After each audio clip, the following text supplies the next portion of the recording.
For our team project, development of a customer-focused business solution, our team consisted of 5 members: myself, Michael, Mwansa, Paul, Paraic, and Brian. In terms of roles and responsibilities, we decided on a 5 heads are better than one approach, and so for the most part we'd agree to tackle each task as a group. We would then amalgamate the best parts of each individual's work into one group document, although, for example, some roles were better left to individuals like editor to avoid crossing wires and to keep formatting consistent. Some of our personal goals in coming together as a team were to operate dynamically within the team, and what is meant by this is we all have our own strengths and preferences, and so we wanted to find our fit within the team that best suited those and ideally fill the knowledge gap. We wanted to foster a professional yet friendly relationship, while at the same time learn new things from others that we could take to other areas of our work, such as new ways of thinking or new research methods and platforms. Our team goals were really geared towards a well-presented, succinct report, culminating in a viable end solution. However, we also want to do this in an efficient manner, and one way of measuring this is to come in at around the 100-hour end of the expected 100 to 125 hours of individual input this project and module requires. We believe one of the big drivers in our team's strength comes from individuals' diversity, and from an engineering perspective, we have several different backgrounds, such as mechanical, civil, and energy systems. But we also have members with a range of practical hands-on work experience, such as project managers with the organizational skills to set specific, measurable, achievable, realistic, and timely goals, as well as analytical engineers with expertise across research and our own personal strengths, such as public speaking or MS Office, which we educate the rest of the team on. And the guiding principle that we work on is to make a difference and cause change for the better. We identified the needs and expectations of the group.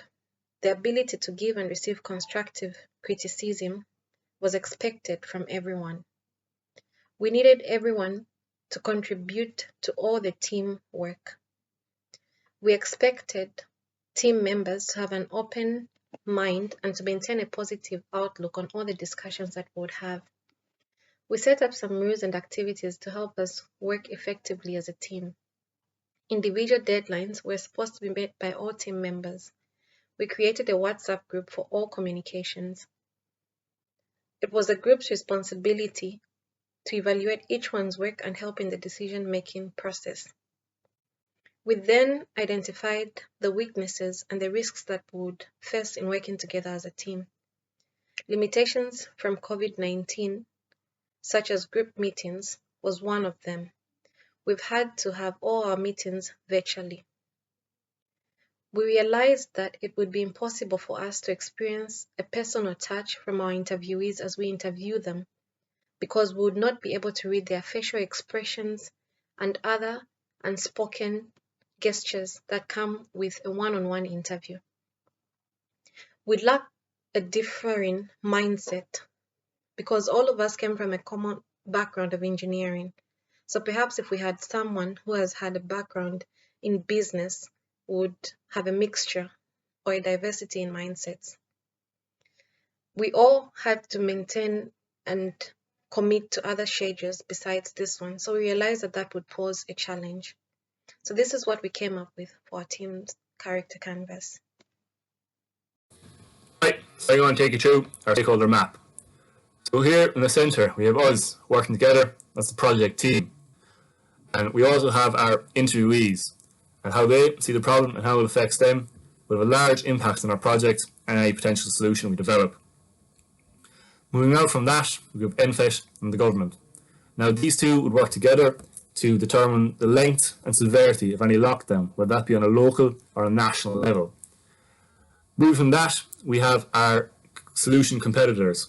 It's necessary that we come up with a unique solution to ensure effective uptake of any potential solution we develop.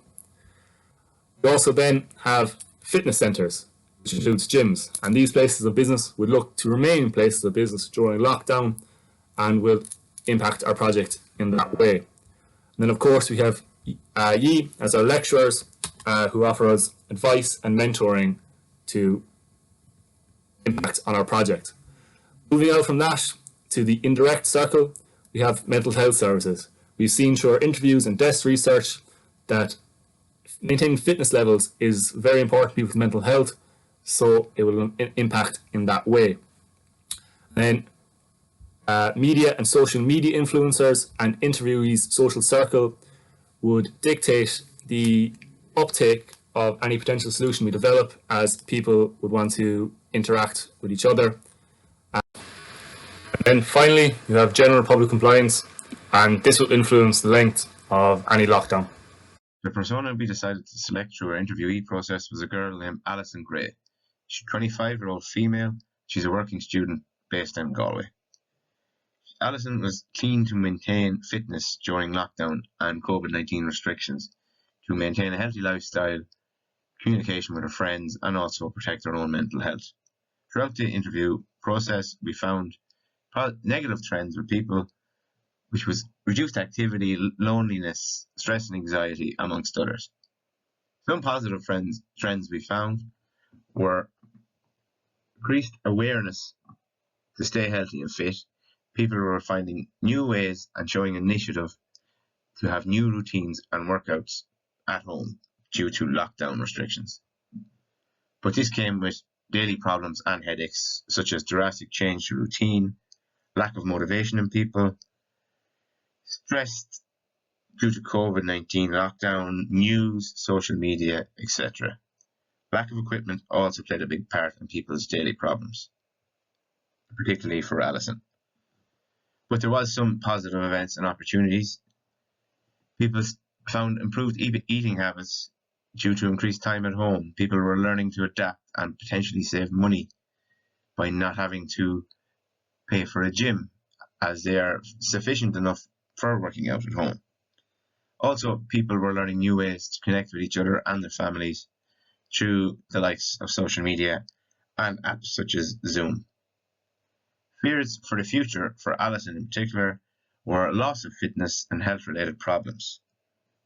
But she found hope in the future, once again, to carry out group workouts and socialise, but mainly maintaining her fitness and strength during this current lockdown restrictions.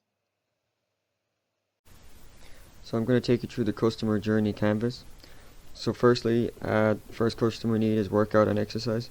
The primary need for people is to complete their workout and keep on track with progress they have made pre-COVID-19. Customer satisfaction with this is frustration. The general consensus with the people is that they are not happy with the current situation, such as lockdowns, and not being able to work out in the gym is annoying and frustrating. It affects physical fitness and mental health also. Secondly, we have working out with friends. People want to work out with friends. The majority enjoy group exercising sessions in the gym, and working with friends increases motivation and creates a fun, enjoyable atmosphere during a workout, and it ties in with positive mental health also. The emotion associated with this is unsatisfied with the inability to work out with friends. Lockdowns cause this to no longer be possible, and it's upsetting a lot of people. Thirdly, we have lifestyle changes. Our friends and colleagues are lonely. These lockdowns bring unpredictable problems into everyone's lives. Some people have been working from home, causing more work hours than ever before, and of course some have had issues with employment and even lost the job they once loved. People are finding this not easy. People we've spoken to have voiced concerns over the feeling they are experiencing in terms of lifestyle. It's not easy to deal with the loneliness and isolation. The majority are young, so it would lead that older generations would be worse off. Then we have motivation. It seems the majority of people have lost the excitement of self-development in terms of health and fitness. They now reside in a more relaxed daily, lower activity routine. The friends that once pushed and motivated us in the gym have now been experiencing the same issues with motivation and self-drive under these lockdowns. People are finding it difficult to adjust. It's very difficult to adapt quickly and develop new habits. It takes time and can be a difficult path to progress. Motivation is essential in order to adjust to these new ways of life. Lastly, we have mental health. Many people have been affected. Little things that were taken for granted, like a coffee with a friend, have been lost, and most likely for the foreseeable future. This causes stress and anxiety of people. People are finding it hard. A lot of people have voiced concerns over difficulty dealing with the mental health aspect of the lockdowns and isolation. However, many people see this as a private aspect and won't dwell on it much, whereas they may be having extreme coping issues with it.